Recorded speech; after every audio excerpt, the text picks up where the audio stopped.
Assalamualaikum warahmatullahi wabarakatuh. Bismillah, alhamdulillah, salatu wassalamu ala rasulillah wa ala alihi wa ashabihi wa man qiyamah wa'ad. Puji dan syukur kita panjatkan kepada Allah.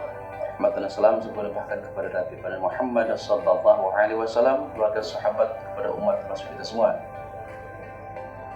Salam jumpa kembali para PJers. Selamat jumpa kembali dengan saya Pengurus Gaul. Dalam konten kali ini kita akan coba untuk membahas tentang usia perkawinan. Di Undang-Undang Nomor 1 Tahun 74 dinyatakan di pasal 7 ayat 1 bahwa perkawinan itu hanya diizinkan bila pihak pria mencapai usia atau umur 19 tahun dan pihak wanita sudah mencapai usia 16 tahun. Ini kemudian dirubah oleh Undang-Undang Nomor 16 Tahun 2019. Pasal 7 itu dirubah ayat 1-nya itu menjadi perkawinan hanya diizinkan apabila pria dan wanita sudah mencapai umur 19 tahun. Ini tidak serta-merta hanya untuk mempersamakan saja. Ini adalah merupakan amanat dari Undang-Undang Dasar 1945 yang memberikan jaminan kepada setiap penduduk, setiap manusia Indonesia. Situ di pasal 28B dinyatakan bahwa setiap orang berhak membentuk keluarga dan melanjutkan keturunan melalui perkawinan yang sah, serta negara menjamin hak anak atas kelangsungan hidup, tumbuh dan berkembang, serta berhak atas perlindungan dari kekerasan dan diskriminasi. Nah, dalam pasal 7 ayat 1 Undang-Undang 174 tadi itu menurut pandangan dari Mahkamah Konstitusi Republik Indonesia itu dianggap suatu hal yang mengandung diskriminasi. Jadi dalam putusan MK tersebut yang tertuang dalam putusan MK nomor 22 garis miring PUU strip 15 Romawi garing 2017, pertimbangannya menyatakan tatkala pembedaan perlakuan antara pria dan wanita itu berdampak pada atau menghalangi pemenuhan hak-hak dasar atau hak-hak konstitusional warga negara, baik yang termasuk ke dalam kelompok hak-hak sipil dan politik maupun hak-hak ekonomi, pendidikan, sosial, dan kebudayaan yang seharusnya tidak boleh dibedakan semata-mata berdasarkan alasan jenis kelamin, maka pembedaan demikian jelas merupakan diskriminasi. Artinya pembedaan usia yang tadi untuk laki-laki 19 tahun dan untuk wanita yang 16 tahun itu merupakan sebuah diskriminasi.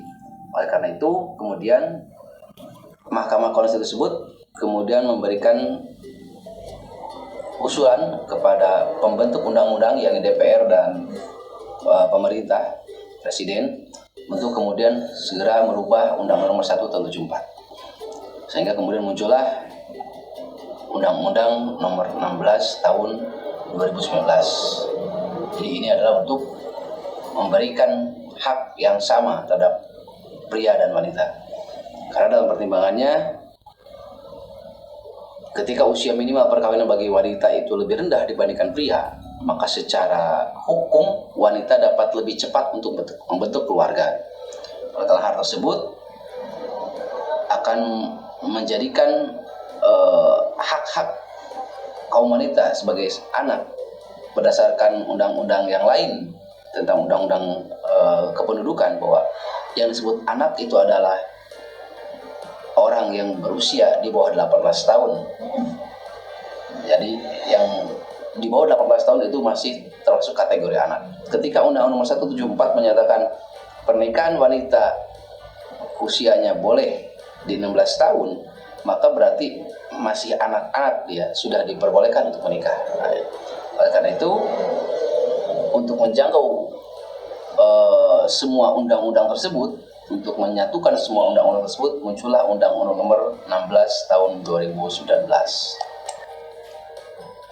Alasan lain itu bisa kita maklumi bahwa ketika seseorang sudah berusia 19 tahun, maka diharapkan sudah lebih matang jiwa dan raganya untuk dapat melangsungkan perkawinan, agar dapat mewujudkan tujuan perkawinan secara baik tanpa kemudian berakhir pada perceraian, dan juga kemudian secara reproduksi atau secara tinjauan kesehatan juga bisa mendapatkan keturunan yang sehat dan berkualitas.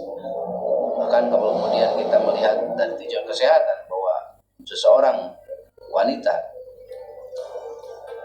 untuk batas untuk bisa melahirkan dengan baik itu adalah di usia 21 tahun. Jadi sebenarnya ketika 19 tahun pun ini masih ada waktu. Jadi ketika misalkan menikah di usia 19 tahun, maka kemudian misalkan langsung jadi 19 tahun, maka ada jarak kemudian untuk hamil dan pada akhirnya melahirkan di usia 20 tahun. Itu pun sebenarnya masih di bawah, cuma tidak terlalu jauh ketika dibandingkan dengan ketika seseorang berusia 16 tahun syarat untuk pernikahan tersebut. Oleh karena itu kemudian juga di dalam nanti ketika ada dispensasi, karena di pasal 7 ayat 2-nya tersebut diberikan juga keringanan atau dispensasi, maka itu pun harus secara ketat dilaksanakan. Tidak serta-merta ketika setiap yang mengajukan dispensasi, pengajuan pernikahan di bawah 19 tahun, kemudian tidak serta-merta semuanya diberikan izin dispensasi untuk menikah. Hanya karena alasan-alasan yang sangat penting lah kemudian itu bisa diberikan dispensasi untuk seseorang menikah di bawah usia 19 tahun. Itu. Jadi sekali lagi ini adalah upaya pemerintah untuk mensinkronkan semua aturan-aturan yang ada, dan juga demi kepentingan seluruh warga negara Indonesia, pemenuhan hak-hak semua warga negara Indonesia agar terpenuhi semua hak-haknya, dan juga untuk menghilangkan sebuah diskriminasi yang terjadi selama ini. Kalau pun itu dianggap sebagai sebuah pembedaan antara perlakuan negara terhadap laki-laki dan terhadap wanita, yang dianggap sebagai sebuah diskriminasi. Itu. Jadi sekali lagi kepada warga masyarakat yang akan menikahkan putra-putrinya, harus diketahui bahwa batas usia minimal untuk menikah bagi laki-laki maupun perempuan sama sekarang, 19 tahun. Kalau di bawah 19 tahun hanya dengan alasan yang sangat-sangat penting kemudian bisa diajukan ke pengadilan, dan kemudian pengadilan dengan pertimbangannya sendiri itu bisa memberikan atau bisa menolak pemberian dispensasi. Itu saja. Demikian yang saya sampaikan, mudah-mudahan bermanfaat, dan jangan lupa untuk setiap video yang saya sampaikan ini, Anda kalau suka di bawah ya biasa ada jempolnya, tolong diklik ya, jempolnya tolong diklik, like-nya. Kalau misalkan ada hal-hal yang perlu kita diskusikan ya bisa di komentar di dalam. Kemudian yang belum subscribe, silakan di subscribe, karena subscribe itu gratis, dan juga Anda bisa share ini ke orang lain biar lebih menyebar manfaat yang bisa disampaikan. Mohon maaf segala kekurangan. Wassalamualaikum warahmatullahi wabarakatuh.